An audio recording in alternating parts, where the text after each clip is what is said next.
ఎక్కువ ఎంపీ స్థానాలు ఇవ్వండి, కేంద్రం మెడలు వంచి ఈ రాష్ట్రానికి ప్రత్యేక హోదా తీసుకొస్తాను, ఏపీ రూపురేఖలే మార్చేస్తాను. 2019 ఎన్నికలకు ముందు వైసీపీ అధినేత జగన్ తరచూ చేసిన ప్రకటన ఇది. ప్రజలు 22 మంది ఎంపీలను ఇచ్చారు, అయినా కేంద్రం మెడలు వంచలేదు. తిరిగి వంగి వంగి దండాలు పెడుతూ వారికి మద్దతు ఇచ్చారు జగన్. పార్లమెంట్లోని 2 సభల్లో సైతం ఈ సందర్భంలోనైనా బీజేపీకి జై కొట్టారు.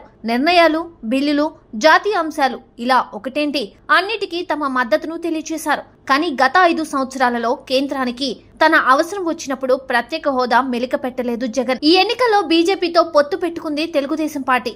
3 పార్టీలు కలిసి వెళ్లాయి, ఘన విజయం సాధించాయి. కానీ గత 5 ఏళ్లుగా ప్రత్యేక హోదా తెస్తానని చెప్పిన జగన్ ఎన్నడూ కేంద్ర ప్రభుత్వంపై ఒత్తిడి చేయలేదు. తన అవసరం వచ్చినప్పుడు షరతులు విధించలేదు.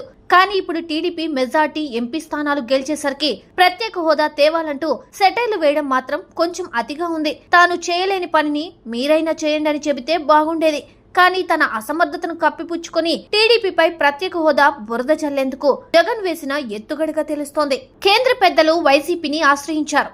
తాము నిలబెడుతున్న స్పీకర్ అభ్యర్థికి మద్దతు తెలపాలని కోరారు. పెద్దలు అడిగింది తడవుగా ఓకే చెప్పారు జగన్. తమ మద్దతు ఎప్పుడు ఎన్డీఏకు ఉంటుందని ఏకంగా లిఖితపూర్వకంగా కూడా తెలియజేశారు. మరి ఇప్పుడు ప్రత్యేక హోదా ఇవ్వాలని కోరారా, ఆ షరతుతోనే మద్దతు తెలిపారా అని టీడీపీ సెటైర్లు వేయడం ప్రారంభించింది.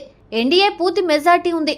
290 మంది ఎంపీలతో మ్యాజిక్ ఫిగర్ కు దాటింది. కానీ అది మిత్రుల మద్దతుతో, అందులో 16 మంది సభ్యులతో టీడీపీ కీలకంగా ఉంది. ఒక విధంగా చెప్పాలంటే బీజేపీ తర్వాత పెద్ద పార్టీ టీడీపీ. కానీ బేషరతుగా వైసీపీ మద్దతు ప్రకటించింది. మొన్నటికి మొన్న ఎన్డీఏలో టీడీపీ చేరితే ప్రత్యేక హోదా అడగొచ్చు కదా అని వైసీపీ సూచించింది. ఇప్పుడు అదే వైసీపీ బీజేపీ స్పీకర్ అభ్యర్థికి మద్దతు తెలపడంతో ప్రత్యేక హోదా గురించే కదా అంటూ టీడీపీ ప్రశ్నిస్తోంది. ఇలా 2 పక్షాలకు ప్రత్యేక హోదా ప్రధాన ఇష్యూ కావడం గమనార్హం.